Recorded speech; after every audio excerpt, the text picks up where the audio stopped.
Hello everyone, welcome back to my YouTube channel. My name is Elmer and I'm going to be taking you through my Matchday 2 team performance as well as my Matchday 3 team selection. If you're new around here, make sure you subscribe, and if you're enjoying the content, make sure you leave a like. Aiming to get 5 likes on the video. It will really help out the channel. And without wasting any more time, let's start the video. So as you all know, if you watched my previous video, I played my limitless chip this game in Matchday 2. So I managed to score 75 points and also managed to climb the ranks up to top 21k, which is really good. So in goal we had Mainan, who only scored 2 points. She was really poor. I expected more from AC Milan against a relatively easier fixture, but he scored 2 points. Then had Hakimi scoring 1 point. Unfortunately, he didn't start, hence why he's only scored 1 point. Theo Hernandez scored 5 points, managed to pick up an assist, so it was not a really bad performance from him. Cancelo no attacking returns, unfortunately, so only the clean sheet point there. Then to the midfield where we had Sterling, who scored 10 points. He scored a goal, which is 7. Then he managed to score to get the man of the match, hence an extra 3 points. Salah also scored a goal, so 7 points. KDB got with an assist, but I got 3 points for being man of the match. And Vinicius also scored 6 points for getting an assist. Then Neymar 6 points, scoring a goal, as well as Haaland only 6 points for scoring a goal. And then Mbappe, who was my captain, managed to score 18 points. He scored 9 with also picking up the man of the match, hence the 18 points, which I think is a really good performance from him. Then at the bench we had Diogo Costa 2 points, James and Perisic managing to score 2 points, and Son there with 4 points. So I think it was a really good performance from the team, and I hope that we can be able to carry on to Matchday 3. So as you might have probably have seen with the title, I'm planning to play my Wildcard team, which I think is going to cater for Matchday 3 and Matchday 4, because teams are playing back to back, and there are absolute some very easy fixtures for some teams in those back to back. So I think it's a good time to play the Wildcard chip. And yeah, so I'm going to start with the defenders. So in goal we're going to have Adan and Maya. Adan from Sporting there, they play Marseille this week.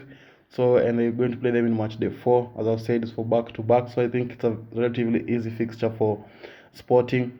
Then you have Maya as well from Dortmund. I think Maya being 4 million and a regular starter for Dortmund, I think it's an absolute steal.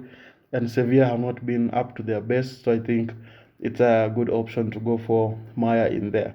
And back to the defenders now, where we have Reinildo from Atletico Madrid, who are going to be playing Club Brugge. So I think is a very good option, and especially at his price of 4.5 million. I think is a very good option to have in there. Then you have Matip again for Liverpool. They play Rangers. Rangers have been the punching bag of the group, so I think Matip is a very good option to go for. Then you have Upamecano from Bayern. They play Victoria Pleasant in back-to-back matches, so I think is a very good option for those clean sheet points, as well as maybe an attacking return from corners here and there. Then you have Cancelo and Gomez, who are both from City. They're going to be playing Copenhagen. I think Cancelo can speak for himself with his performances.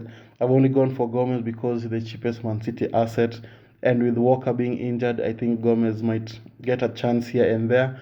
So, and that's why I've gone for him for the defenders, and especially with his price 4.1 million, as I've mentioned.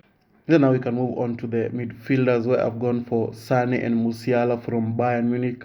They play Victoria Pleasant, which I think is a very easy fixture for them.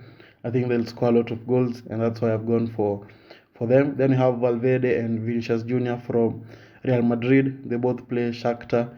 Vinicius has been really good for Real Madrid of late.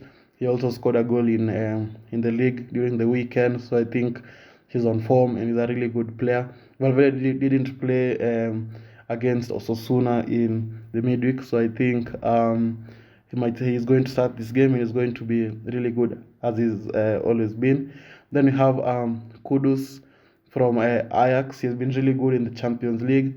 He's been scoring a lot of goals. They're going to be playing Napoli, which I think is a very tough fixture, but I think they'll have the capabilities of doing something, and I hope that Kudus can be able to continue his outstanding performance of late.